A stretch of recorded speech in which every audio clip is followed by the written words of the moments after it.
बताया था कोबर के भूसंगति के सिद्धांत के बारे में कि जिस तरीके से लारोशिया और तेतीस सागर और गोंडवाना ये दोनों मिलते हैं जहाँ पे भारतीय उपमहाद्वीप का निर्माण होता है। मैंने बताया था ये कोबर के भूसंगति सिद्धांत से लिया गया है। उसने ये सिद्धांत दिया था कि लोरेशिया और गोंडवाना ये दो ऐसे ये थे जो भारतीय उपमहाद्वीप को बनाती हैं टकराकर आपस में, और जिसकी वजह से हिमालय का निर्माण होता है। मैंने भावर प्रदेश बताया था जहाँ पे मिट्टी और पानी नहीं दिखाई देता, यहाँ पे कोई फसल नहीं उगाई जा सकती, वो भावर प्रदेश है जहाँ पे बहुत पथरीली जमीन होती है। खादर प्रदेश वो जो नदी के किनारे सबसे अच्छी जलोढ़ मिट्टी वहाँ पे होती है, तो वो खादर प्रदेश बहुत ही ज़्यादा महत्वपूर्ण होता है।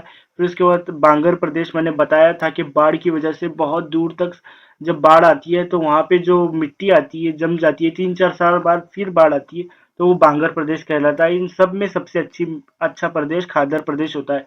और इसमें मैंने बताया था आप सबको कि हिमालय के बारे में संपूर्ण चीज हिमालय में चार है, एक ट्रांस हिमालय, बृहद हिमालय, लघु हिमालय और शिवालिक हिमालय।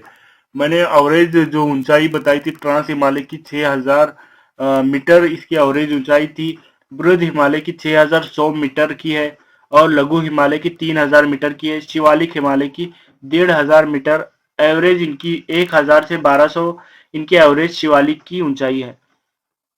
तो ये मैंने इसमें बताया था, पिछले भी वीडियोस में बताया था, फर्स्ट पार्ट में बताया था, अब ये सेकंड पार्ट है।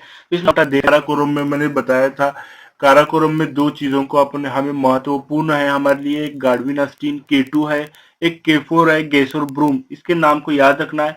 और काराकोरम जो ट्रांस हिमालय का ही हिस्सा है, तो वहां पर चार ग्लेशियर है, सियाचिन, बाल्टोरो, बियोफो, हिस्पर, इसको हमको याद रखना है। अभी ट्रांस हिमालय में ही और एक चोटी है जिसका नाम है लद्दाख। यहाँ पे राकापोशी एक पोशी एक चोटी है जो तीव्र ढाल वाली चोटी है, और यहाँ पे सिंधु नदी जो बुर्ज में गार्ज का निर्माण करती है काटकर।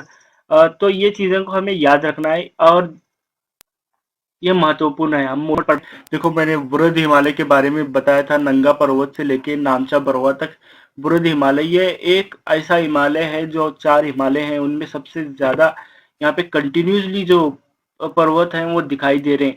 इन जो मैं जैसे देख रहे हो जम्मू कश्मीर में उत्तराखंड और इसके बीच में गैप नजर आ रहा है, यहाँ पे गैप नहीं है, यहाँ भी पहाड़ हैं, बहुत सारे छोटे छोटे पहाड़ हैं, बड़े बड़े पहाड़ नहीं है, छोटे छोटे हैं। मगर पहाड़ी ये पूरा बृहद हिमालय ही बहुत बड़ा है। यहाँ पे सबसे ऊंची चोटी माउंट एवरेस्ट है, वो जो टोटल 9 किलोमीटर के बराबर है।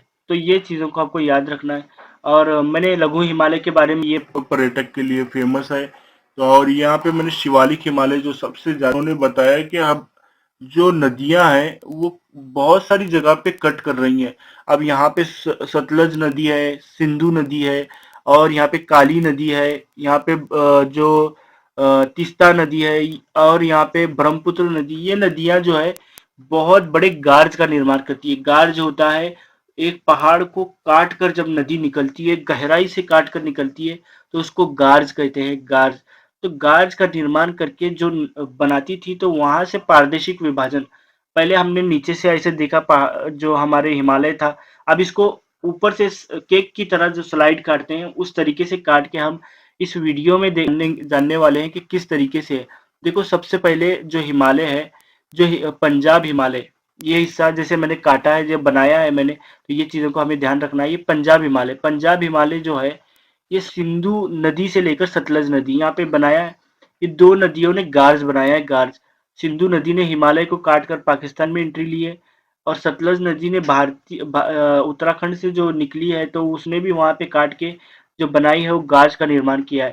तो ये जो बीच का जो क्षेत्र है, ये जो क्षेत्र है, इसको पंजाब हिमालय या उसको कश्मीरी हिमालय भी कहा जाता है।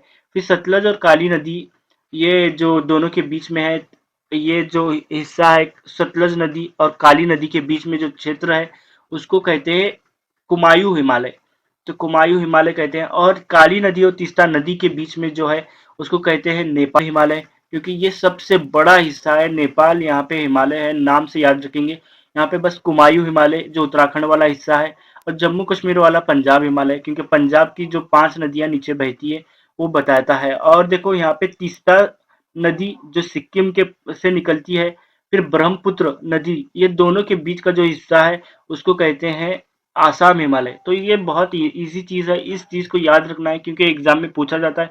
और सबसे बड़ी जो लंबाई है वो है नेपाल हिमालय की, जो 800 किलोमीटर है। फिर उसके बाद आता है तीस्ता और ब्रह्मपुत्र हिमालय, दोनों के बीच की लंबाई सबसे ज़्यादा है, 750 किलोमीटर है। फिर उसके बाद आता है सिंधु और सतलज के बीच की जो लंबाई है वो 560 किलोमीटर है। और उसके बाद है सतलज काली नदी की लंबाई है 320 किलोमीटर। तो इसको याद रखना है, ये सबसे ज़्यादा महत्वपूर्ण है और महत्वपूर्ण है, हमारे लिए इम्पोर्टेंट है। तो thank you so much video को देखने के लिए। अब हम तीसरा पार्ट लेकर आएंगे जिसमें हम क्लियरली 2023 को टारगेट बनाकर, यूपीएससी के एग्जाम को हम टारगेट बनाकर इस वीडियो को कंप्लीट करेंगे। तो thank you so much video को देखने के लिए। लाइक और सब्सक्राइब करिए, जिन्होंने मेरा पहला पार्ट नहीं देखा उसको भी देख लीजिए। ओके।